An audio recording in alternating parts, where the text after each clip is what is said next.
The Ram 1500. It's one of the more well-known American trucks with the V8 Hemi, the 4.5 ton brake towing capacity, the nice interior and the generous tub size positions it well as a tourer.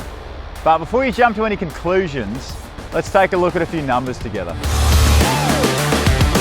The Ram 1500 offers a towing capacity of 4.5 tonne while only providing a factory payload of 818 kilograms on the Laramie.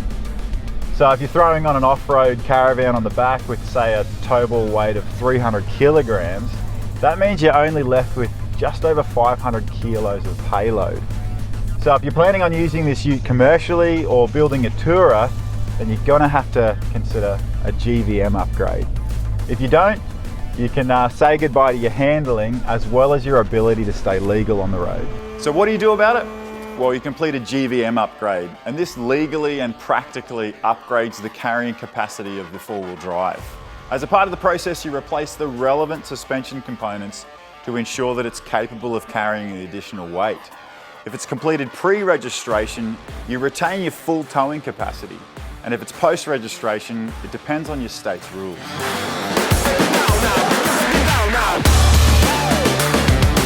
So what does TSA have for the Ram 1500? Well, we've got the 3.65, 3.85 and 4.2 tonne GVM upgrade.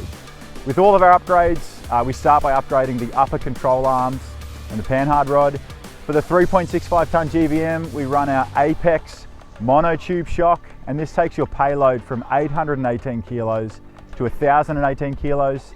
For the 3.85 tonne and up, we run our Apex 2.5 inch remote res shocks, and this takes your payload to 1,218 kilograms.